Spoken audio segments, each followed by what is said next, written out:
Welcome. I'm Dr. Katrina Rogers, professor in the Human and Organizational Development Program in the School of Leadership Studies at Fielding Graduate University. Welcome. Today, I want to talk a little bit about organizational resilience.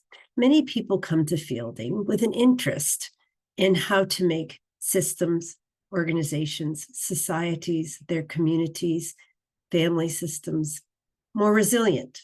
What does it mean when we talk about resilience? Well, when you think about resilience, say from a personal standpoint, you can read quite broadly about the ways in which we are more resilient if we do certain things. So if we take certain actions, be with family, talk to friends, get more exercise, think about better sleep habits, eating properly, diminishing time on social media. The idea is that we need things that nourish us as humans, as individuals, in order to build our resilience. In the same way, organizational resilience has certain features that you can actually build into organizations and measure over time to see about whether you improve.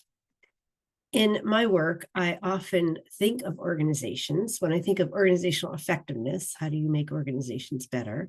I think of them similarly to, say, an ecosystem.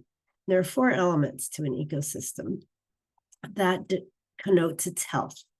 So you know an ecosystem is healthy when it is adaptable, when it is diverse, when it holds a dynamic tension, and when it is resilient.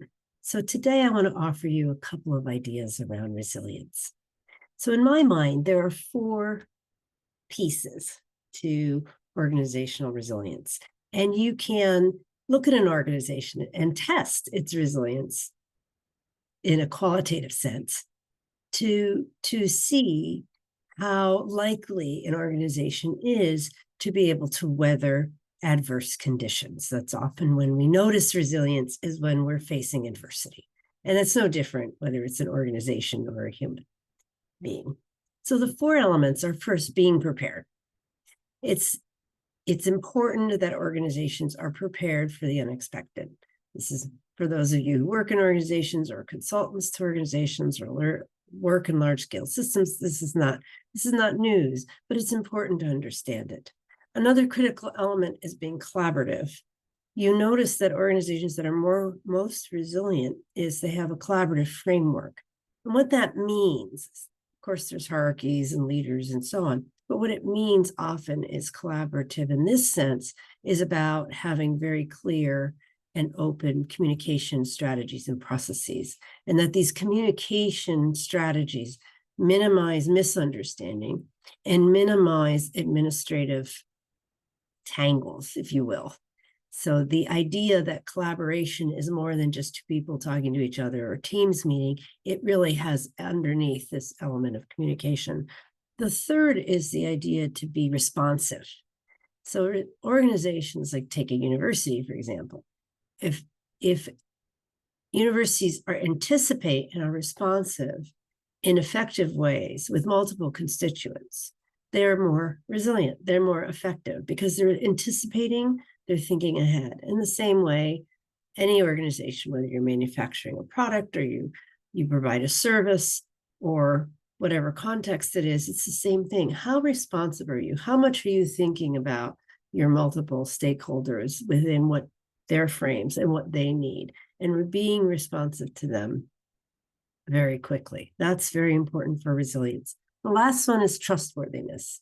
To what extent are organizations seen as trustworthy? And what is trustworthiness about? It's about communication, so similar to collaboration. It's about being as open as possible. It's about being swift and responsive. When you think of the people that you trust most in your life, you trust them.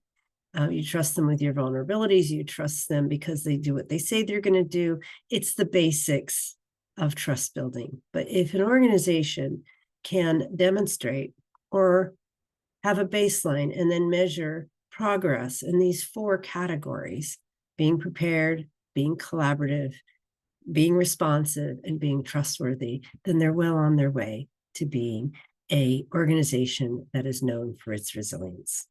Thank you very much for listening. I hope to see many of you at Fielding someday, and welcome.